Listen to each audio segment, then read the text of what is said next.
Alright boys, so today we're going to be going over how to make tons of stubs in MLB The Show 20 right now.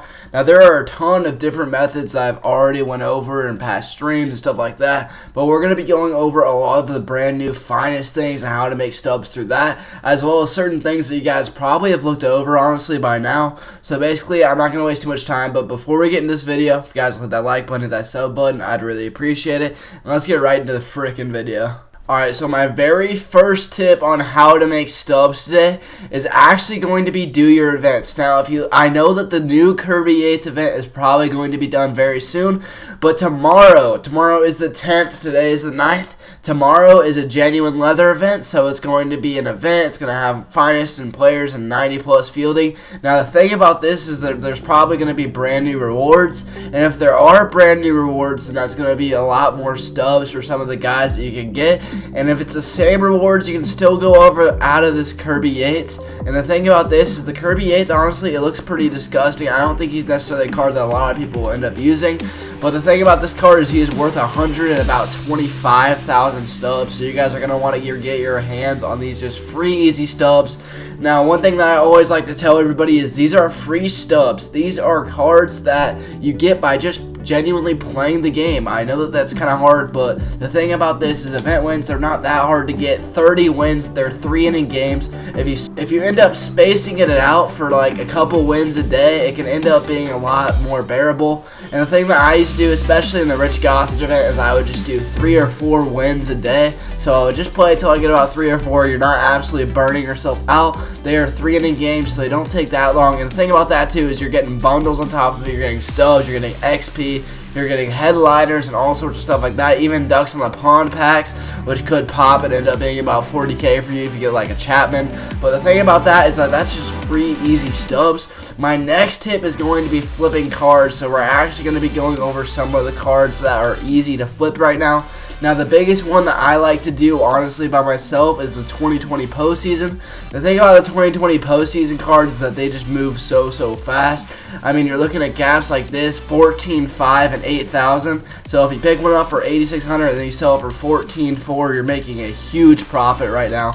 So the thing about this card is you would end up making 13,000, so you would make about 4,000 a pop right now. Now this Travis Denard, I know that they don't move that incredibly quickly, but you can just keep on kind of rep these out throughout the day. They're going to make you stubs.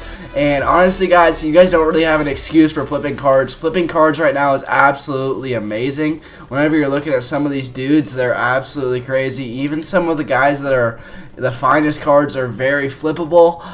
Some of them don't really look that great, but Dinelson Lambert, that's not a terrible gap. You can end up buying one for 9,001 and then selling him for about 13,400, which is actually going to be about a 3,000 pop.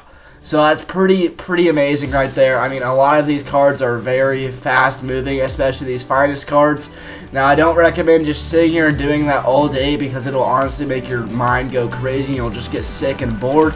So one thing that I recommend is maybe do like 1 or 2 or 3 each game, and whenever you're getting more in flips, you're just going to see your stub count slowly rise and rise and rise. A bunch of these cards are absolutely crazy to flip right now. Like this Dinelson Lamette's absolutely insane, and some of those 2020 postseason cards are also insane. So those are basically the cards that you're going to want to go after. That ends up doing it pretty well. Now my next one is going to actually do your team affinities. Now I know a bunch of you guys are like, well, this was obvious, but the thing about this is if you just absolutely sit and grind and you want to make a lot of stubs right now, if you can just kind of look at some of the cards that you're pretty close to, like I am pretty close to actually having gonna have DJ LeMahieu, so I'd go over here, I'd be like, man, do I end up wanting this? So that would be 10, 20, 30, 40, 50. Now that's 5 exchanges and he's selling for about 50k.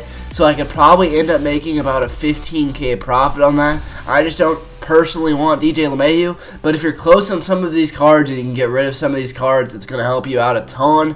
If you end up grinding cards and affinities that are absolutely really valuable, such as the Juan Soto and the Manny Machado. The Juan Soto, I'm not very close on this one, but you can kind of just gauge it. And Juan Soto, I believe, is he still going for 250k? Yeah, he is. So 250,000 stubs. If you just play Showdown for a little bit and you end up doing about 1 or 2 Showdown runs a day, and you end up getting this card. If you're not going to keep him, and honestly, I would recommend keeping Juan Soto. I think he is an absolute dog. But if you're not going to keep him, you can take him and you can sell him for 250,000 stubs. The dude is an absolute animal on my team, so I don't really recommend it, but that is a ton of stubs. The freaking Manny Machado is also an absolute animal. I absolutely love this card, so I bought him outright. I ended up buying him for 200K. I think he's going for about 150 now.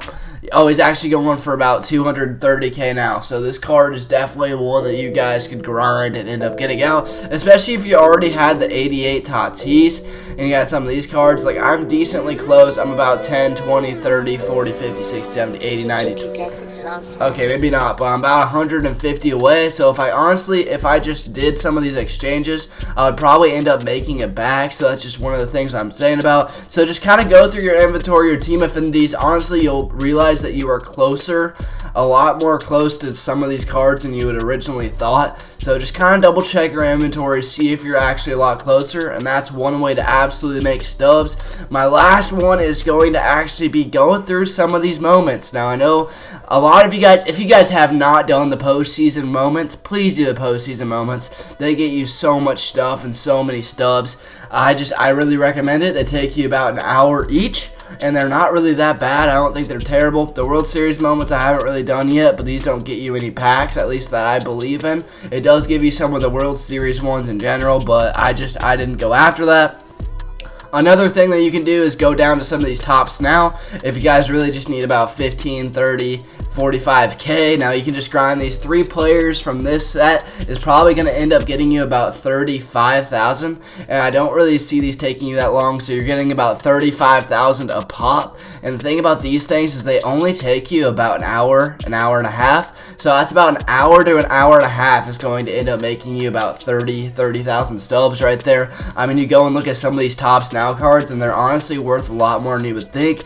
Some people end up trying to get these moments done and some of these other things, and not really people are wanting to do the moments and the things like that to actually get these cards. So yeah, these cards are going for a decent amount right now. I mean, 13K, 16K. Look at all these cards. Byron Buxton's going for 27. So if you can do some of these cards, if you can do some of those moments, you're actually going to make a ton of stubs in Diamond Dynasty. So I recommend kind of just doing these. These are certain ways that'll kind of just get you stubs, and they'll start compiling, and they're going higher and higher and higher and higher. I wanted to get this video out to you guys so you guys could know how to make stubs fast now. I hope that this was helpful for you guys. If you guys can click that like button, hit that sub button, I'd really appreciate it. Thank you guys so much for watching. I hope that this helped you out. Let me know in the comment section below if it did, and I'll catch you guys in the next one.